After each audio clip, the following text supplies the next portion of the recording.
بسم اللہ الرحمن الرحیم۔ رسول اللہ صلی اللہ علیہ وسلم کسی مہینہ میں بے روزہ کے رہتے تو ہمیں خیال ہوتا کہ اس مہینہ میں آپ روزہ رکھیں گے ہی نہیں۔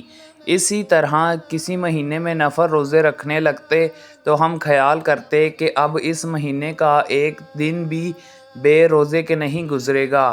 جو جب بھی چاہتا آپ صلی اللہ علیہ وسلم کو رات میں نماز پڑھتے دیکھ سکتا تھا اور جب بھی چاہتا سوتا ہوا بھی دیکھ سکتا تھا۔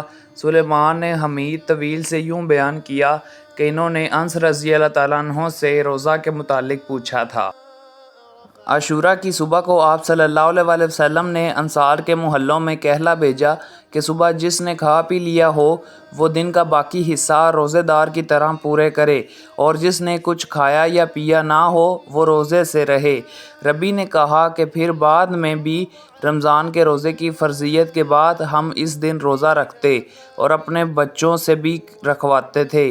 انہیں ہم اون کا ایک کھلونا دے کر بہلائے رکھتے، جب کوئی کھانے کے لیے روتا تو وہی دے دیتے، یہاں تک کہ افطار کا وقت آ جاتا۔ رسول اللہ صلی اللہ علیہ وسلم نے مسلسل کئی دن تک سحری و افطاری کے بغیر روزے رکھنے سے منع فرمایا تھا۔ اس پر ایک آدمی نے مسلمانوں میں سے عرض کی، یا رسول اللہ صلی اللہ علیہ وسلم، آپ تو وصال کرتے ہیں۔ آپ صلی اللہ علیہ وسلم نے فرمایا، میری طرح تم میں سے کون ہے؟ مجھے تو رات میں میرا رب کھلاتا ہے اور وہی مجھے سیراب کرتا ہے۔ لوگ اس پر بھی جب صوم وصال رکھنے سے نہ رکے تو آپ صلی اللہ علیہ وسلم نے ان کے ساتھ 2 دن تک وصال کیا۔ پھر عید کا چاند نکل آیا تو آپ صلی اللہ علیہ وسلم نے فرمایا کہ اگر چاند نہ دکھائی دیتا تو میں اور کئی دن وصال کرتا۔ گویا جب صوم وصال سے وہ لوگ نہ رکے تو آپ نے ان کو سزا دینے کے لیے یہ کہا۔ رسول اللہ صلی اللہ علیہ وسلم شعبان سے زیادہ اور کسی مہینے میں روزے نہیں رکھتے تھے۔ شعبان کے پورے دنوں میں آپ صلی اللہ علیہ وسلم روزے سے رہتے۔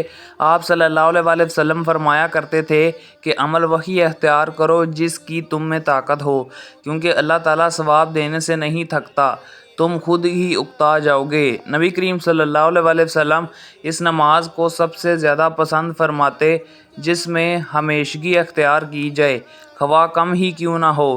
چنانچہ آپ صلی اللہ علیہ وسلم جب کوئی نماز شروع کرتے تو اسے ہمیشہ پڑھتے تھے۔